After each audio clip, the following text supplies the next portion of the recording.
Yes, last class में हमने start किया था इलेक्ट्रोस्टैटिक्स को, ठीक है। और मैं डिस्कस कर रहा था different methods of charging a body.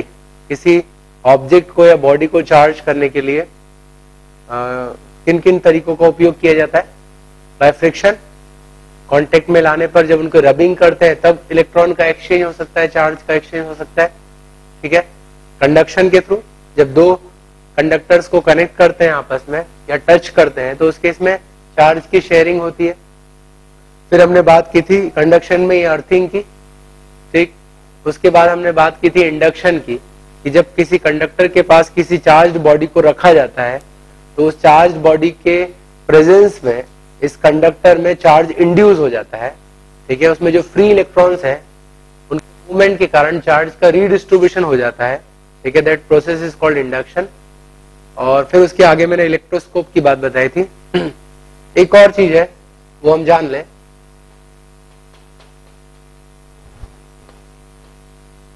ये कोई कंडक्टर है,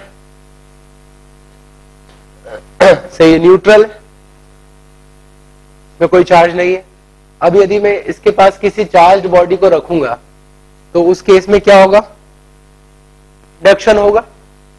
चार्ज बॉडी के रखने पर इसमें इंडक्शन होगा, इलेक्ट्रॉन्स इस तरफ एक्सिलरेट होंगे और इलेक्ट्रॉन्स इधर इकट्ठे हो गए जिससे इस पे नेगेटिव चार्ज आएगा और इस तरफ पॉजिटिव चार्ज, ठीक है। अब समझना है इस चीज को, अभी आगे हम पढ़ने वाले हैं कोलम्बिक फोर्स। दो चार्ज पॉइंट्स के बीच में, चार्ज ऑब्जेक्ट के बीच में जो फोर्स लगता है उसको कूलम फोर्स कहते हैं और वो डिस्टेंस के स्क्वायर के इनवर्सली प्रोपोर्शनल होता है। मतलब जितने पास में होंगे पॉइंट्स उतना ज्यादा फोर्स लगेगा, ठीक है। तो प्लस और माइनस के बीच में अट्रैक्टिव फोर्स होगा और प्लस के बीच में रिपल्सिव फोर्स, ठीक है। तो ये पास में है इसलिए attractive force would be greater than repulsive force. तो ओवरऑल जो फोर्स लगेगा इस ऑब्जेक्ट पर वो कैसा होगा, अट्रैक्टिव होगा, ठीक है। मतलब ये हुआ कि जब भी किसी चार्ज बॉडी को आप न्यूट्रल कंडक्टर के पास में रखोगे उन दोनों के बीच में अट्रैक्टिव फोर्स होगा, ठीक है। यही अगर नेगेटिव चार्ज होता तो यहां पर प्लस होता और यहां पर माइनस होता, अगेन अट्रैक्शन होता, ठीक है ना। तो एक चार्ज बॉडी जो है वो एक न्यूट्रल कंडक्टर को अट्रैक्ट करती है, ठीक है, उसमें हमेशा अट्रैक्शन होगा।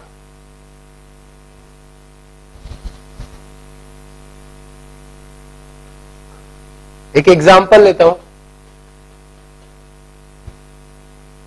हमारे पास तीन ऑब्जेक्ट है ए, बी और सी, ठीक है। और इनमें से दो ऑब्जेक्ट जो है वो चार्ज्ड है और एक जो है वो न्यूट्रल कंडक्टर है, ठीक। तीन है ए बी सी, दो ऑब्जेक्ट जो है वो चार्ज्ड है और एक जो है उनमें से न्यूट्रल कंडक्टर है, ठीक।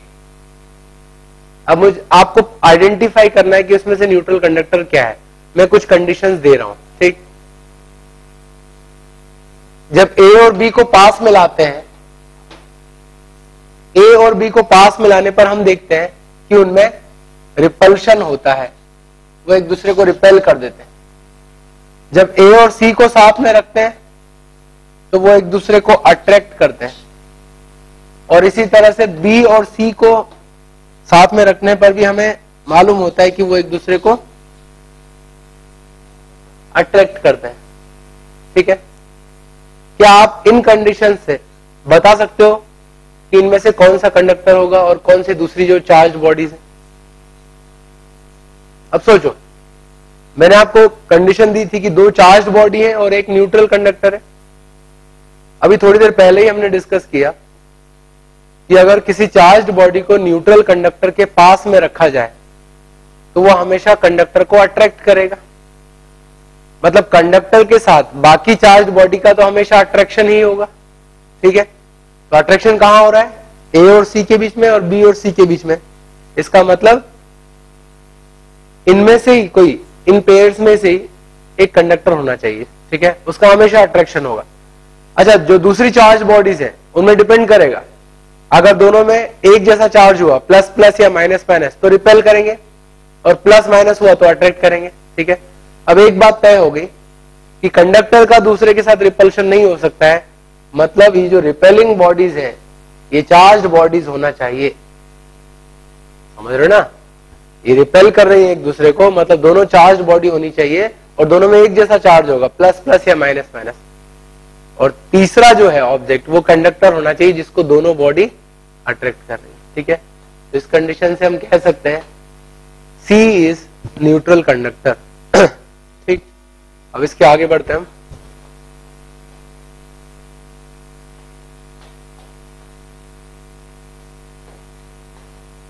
Coulomb's law, that is very important law in electrostatics.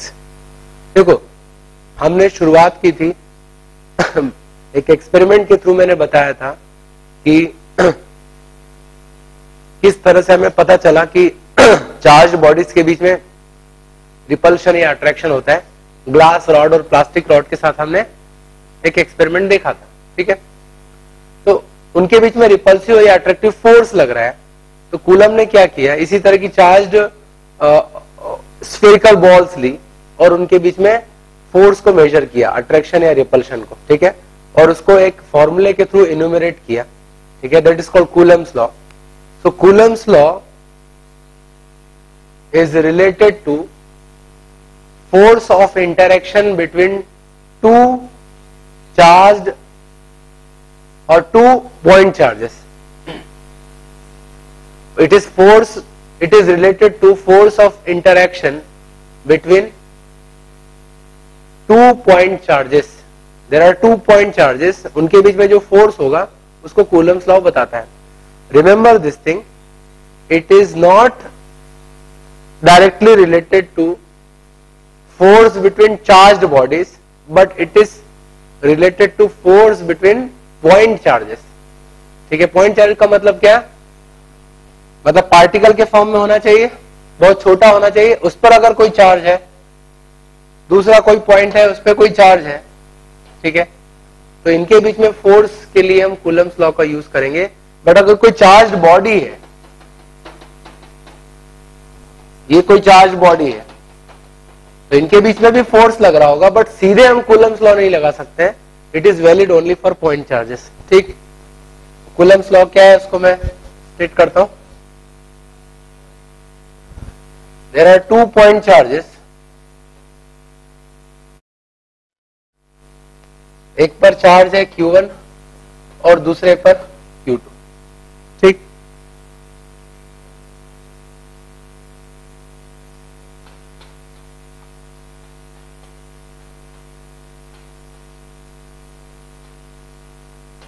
इनके बीच की सेपरेशन R, ठीक है। तो इनके बीच में इंटरेक्शन होगा। अब ऑलरेडी हम रूल्स बना चुके हैं कि सिमिलर टाइप के चार्ज हैं, प्लस प्लस या माइनस माइनस तो रिपल्शन होगा, और अपोजिट चार्जेस है प्लस माइनस तो अट्रैक्शन होगा, ठीक है। तो इनके बीच में या तो रिपल्शन होगा या अट्रैक्शन होगा। तो अब हम फोर्स के मैग्नीट्यूड की बात कर रहे हैं। तो F is force of repulsion और attraction between them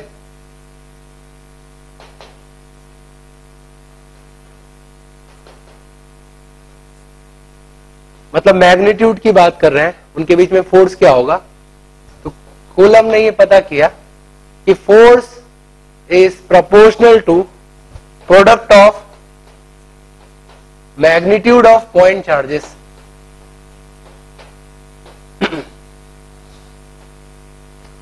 it is proportional to product of magnitude of charges, ठीक है। उनके मैग्नीट्यूड के प्रोपोर्शनल है, मतलब अगर आप चार्ज का मैग्नीट्यूड बढ़ाओगे तो फोर्स बढ़ेगा। क्या किया होगा उसने, सोचो। उसने 2 चार्ज बॉल्स ली, उनके बीच में फोर्स मेजर किया।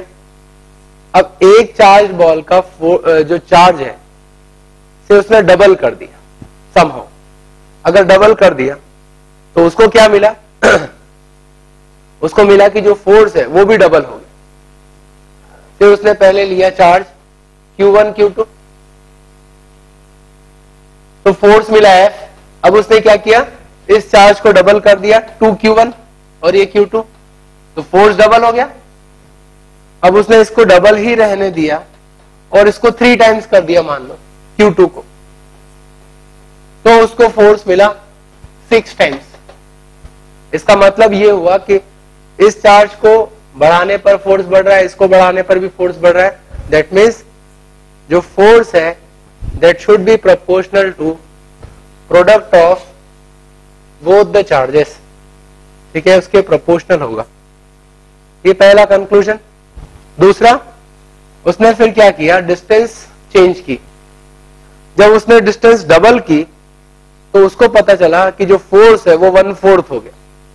जब डिस्टेंस 3 टाइम्स की तो फोर्स जो है वो 1/9 हो गया, ठीक है। तो उसका कंक्लूजन था force is inversely proportional to square of distance between point charges, ठीक है।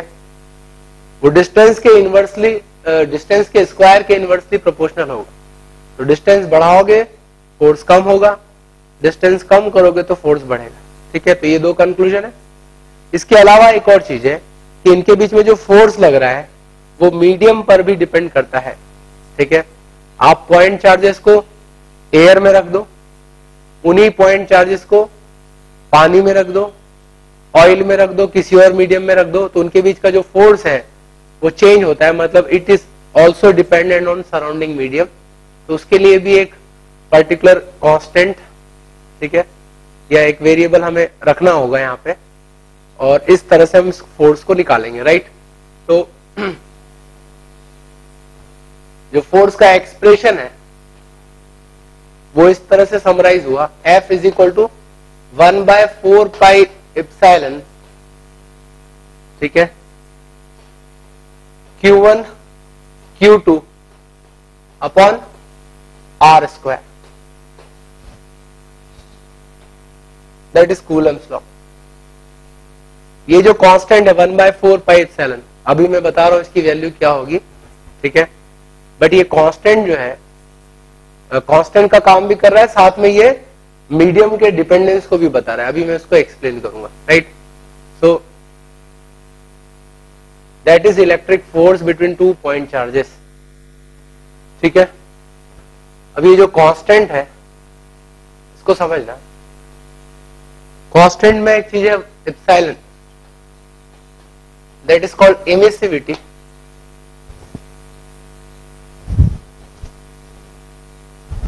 That is electrical permittivity of medium, ठीक है। इलेक्ट्रिकल परमिटिविटी ऑफ मीडियम, समझना।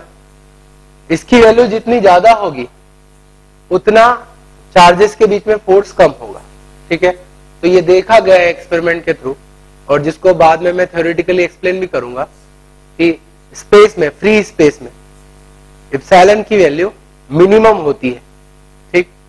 और अगर मिनिमम का मतलब ये हुआ कि फोर्स मैक्सिमम हो गया उन्हीं चार्जेस को अगर मैं एयर में रखूं या पानी में रखूं तो उनके बीच में फोर्स कम हो जाएगा, मतलब एप्सिलॉन की वैल्यू बढ़ जाएगी।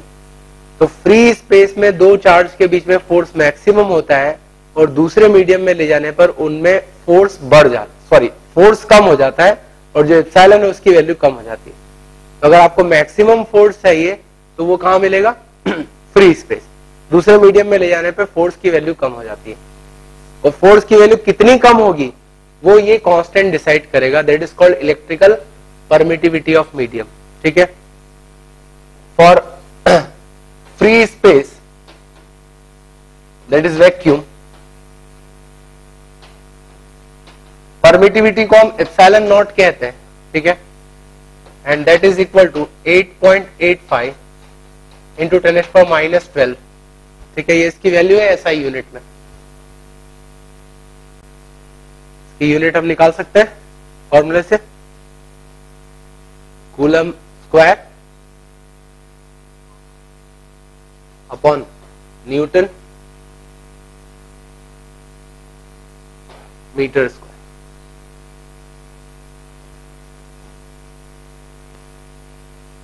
ठीक है. So that is electrical permittivity of vacuum और free space. And remember, for air electrical permittivity is almost equal to epsilon nought. तो इसलिए हम क्या करते हैं, वैक्यूम में या एयर में जो परमिटिविटी है उसकी वैल्यू लगभग सेम लेते हैं. ऑलमोस्ट आप उसको वैक्यूम की तरह ही ट्रीट करते हो. ठीक है. तो दोनों में फोर्स में ज्यादा डिफरेंस नहीं होता है. राइट.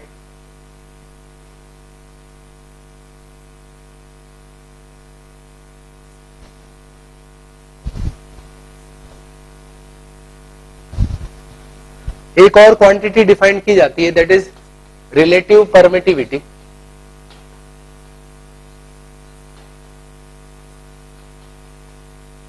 ऑफ मीडियम, इसको ER से डिनोट करते हैं. That is nothing but ratio of permittivity of medium to permittivity of free space और वैक्यूम. वैक्यूम के परमिटिविटी से हम उसको कंपेयर करते हैं. ठीक है.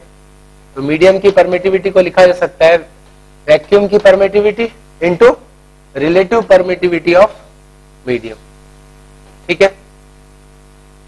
और जैसा कि मैंने कहा कि ये जो रिलेटिव परमिटिविटी है, ठीक है, या परमिटिविटी ऑफ जो मीडियम है, इसकी वैल्यू हमेशा फ्री स्पेस से ज्यादा होती तो फोर्स कम हो जाता है. दैट मीन्स ER की वैल्यू ग्रेटर देन और इक्वल टू 1 होगी. ठीक है.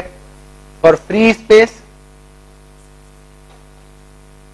और एयर दोनों के लिए ऑलमोस्ट सेम है. ER इज इक्वल टू 1 और बाकी मीडियम के लिए ER की वैल्यू 1 से ज्यादा होगी. ठीक है.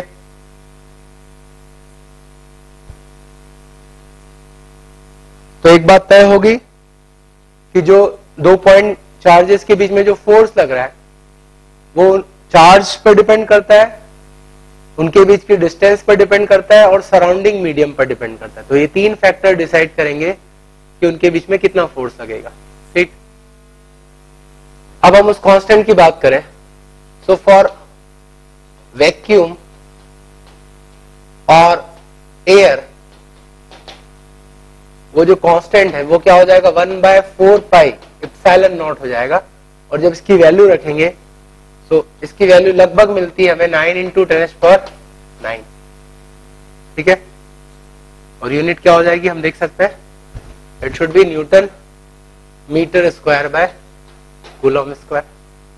तो SI यूनिट में 1/4 पाई एप्सिलॉन जो कांस्टेंट है उसकी वैल्यू 9 × 10⁹ मिलती है. ठीक है ना, इन SI सिस्टम.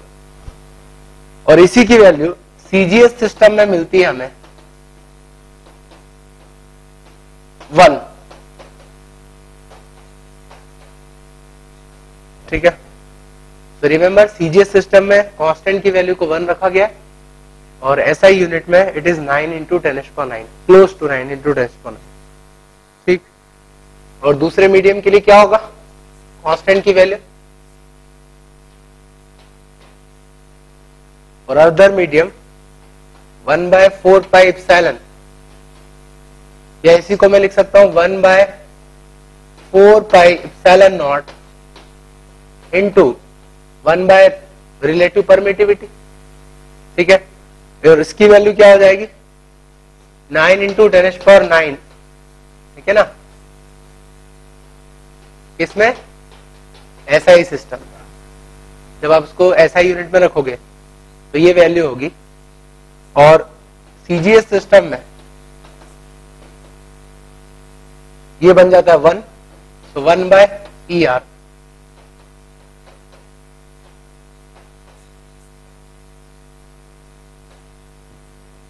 तो आपको क्वेश्चन में उसकी रिलेटिव परमिटिविटी दी जाएगी. ठीक है. रिलेटिव परमिटिविटी को डाइलेक्ट्रिक कांस्टेंट भी कहते हैं, इसकी बात मैं आगे करूंगा, बट अभी हम उसको रिलेटिव परमिटिविटी ही कहें. ठीक. तो फॉर एग्जांपल किसी मीडियम की रिलेटिव परमिटिविटी दी है 10. इन दैट केस जो कांस्टेंट है वो वैक्यूम के कंपैरिजन में 10 टाइम्स कम हो जाएगा. मतलब आप 10 से डिवाइड करोगे. अगर रिलेटिव परमिटिविटी 30 है तो आप यहां 30 लिख दोगे. ठीक है. तो कांस्टेंट के कम होने के कारण जो फोर्स है, फोर्स की वैल्यू भी कम हो जाएगी, right. So remember that thing, दो पॉइंट चार्जेस के बीच में फोर्स मैक्सिमम कब होता है? जब वो फ्री स्पेस में या एयर में रखे हो, और बाकी मीडियम में फोर्स की वैल्यू कम हो जाती है, ठीक।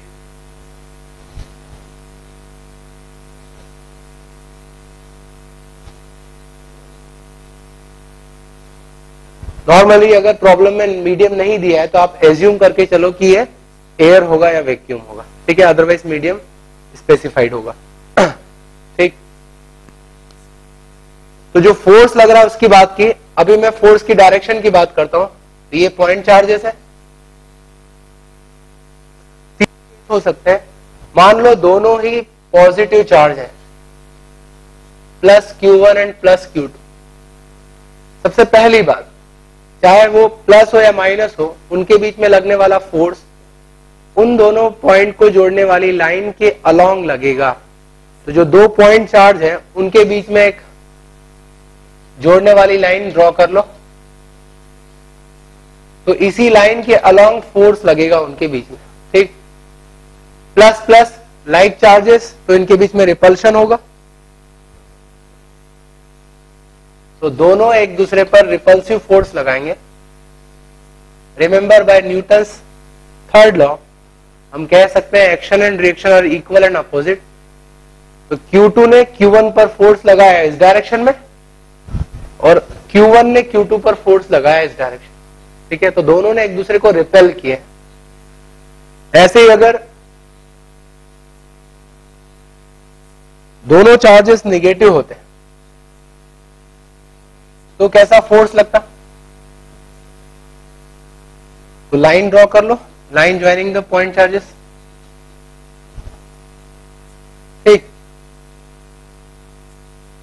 तो दोनों के बीच में अगेन लाइक चार्जेस, तो रिपल्शन, तो रिपल्सिव फोर्स लगता है दोनों पर।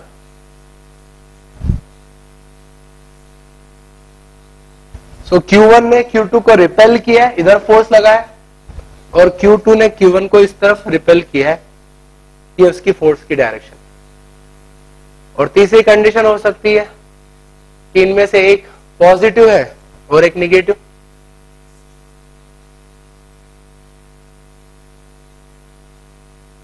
ठीक है, तो इस केस में दोनों के बीच में अट्रैक्शन होगा, लाइन ज्वाइन कर रही जो उनकी लाइन के अलोंग ही फोर्स लगेगा दोनों पे, तो force of attraction. So Q1 ने Q2 पर फोर्स लगाया इस डायरेक्शन में, अट्रैक्ट किया है उसको। इसी तरह से Q2 ने Q1 पर फोर्स लगा के अट्रैक्ट किया, ठीक। तो फोर्स कितना लगेगा ये हमने देख लिया, और फोर्स की डायरेक्शन क्या होगी ये भी हमने देख ली। तो अब कोई भी दो पॉइंट चार्जेस के बीच में फोर्स निकाला जा सकता है।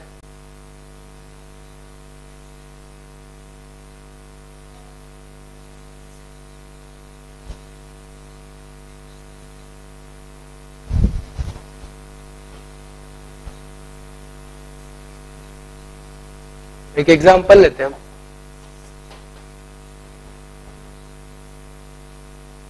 There are 2 point charges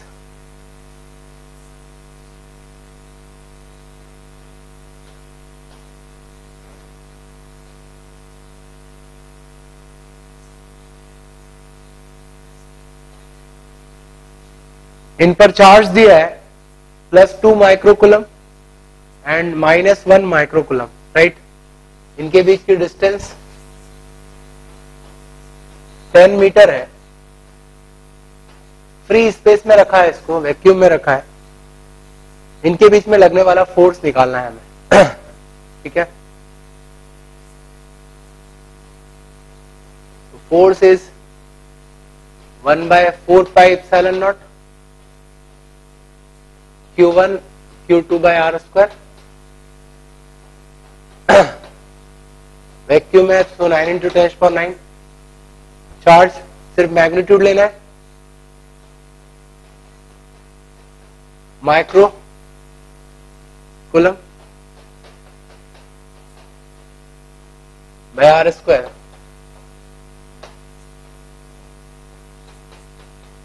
ठीक, so it is 18 into 10⁻⁻⁵ और 1.8 into 10⁻⁻⁴ न्यूटन। ठीक है, इतना फोर्स लगेगा इन पॉइंट चार्जेस के बीच में।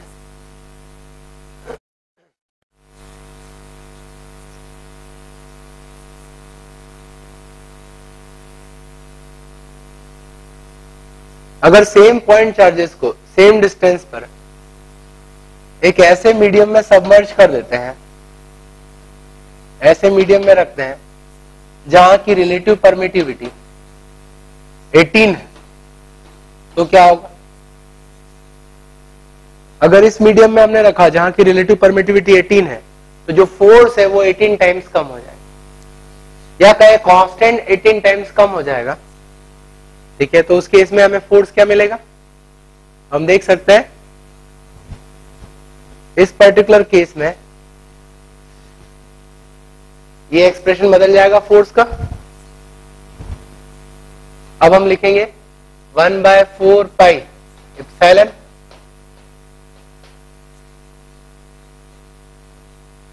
या इसको मैं लिखूं एप्सिलॉन को epsilon naught into epsilon R relative permittivity, तो लिखा जा सकता है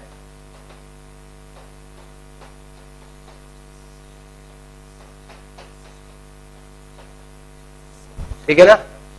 ये फोर्स हमने निकाला वैक्यूम में या एयर में, उससे रिलेटिव परमिटिविटी से डिवाइड कर दो तो उतना फोर्स निकल आएगा। जितना ज्यादा रिलेटिव परमिटिविटी उतना कम फोर्स हो जाएगा, ठीक है ना, उस मीडियम में। तो इस पर्टिकुलर केस में क्या होगा? 10⁻⁵ न्यूटन। ठीक है,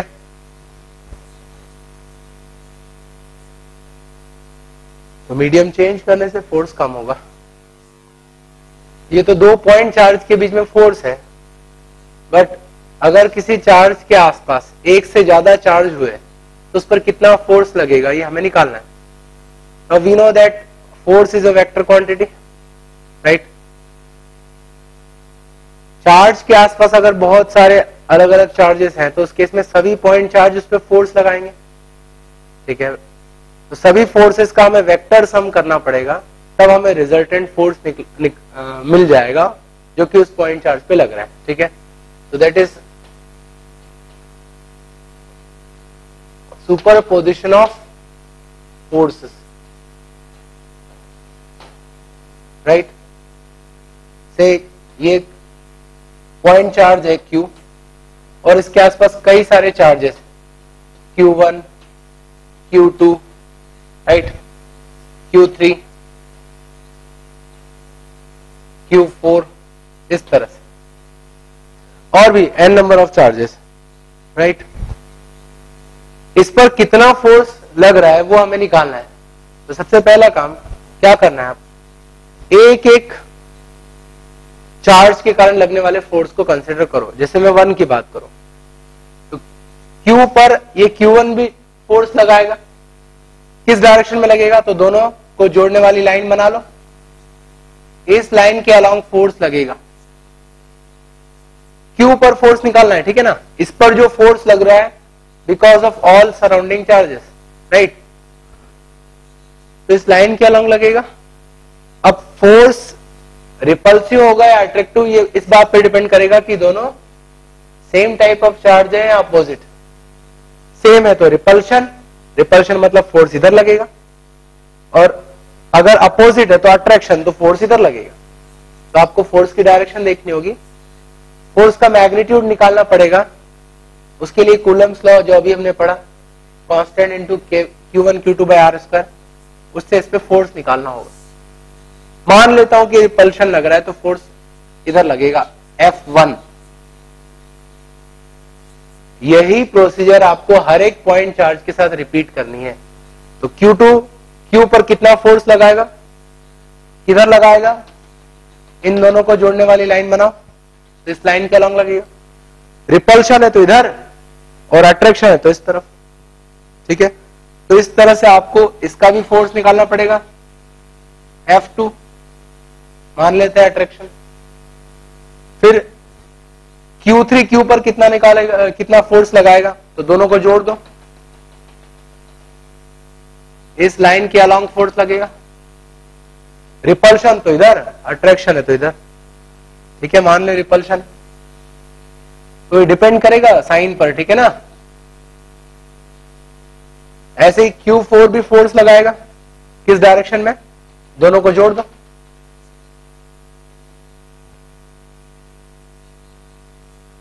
अट्रैक्शन तो उधर, रिपल्शन तो इधर, मान लो अट्रैक्शन। तो ऐसा आपको क्या करना है, जितने भी पॉइंट चार्जेस है सराउंडिंग में, सभी के कारण फोर्स निकालना है, ठीक है, जिस पर फोर्स निकालना है उस पॉइंट के लिए। तो नेट फोर्स कितना हो जाएगा उस पर, तो net force is equal to vector sum of all the forces acting on the given point charge.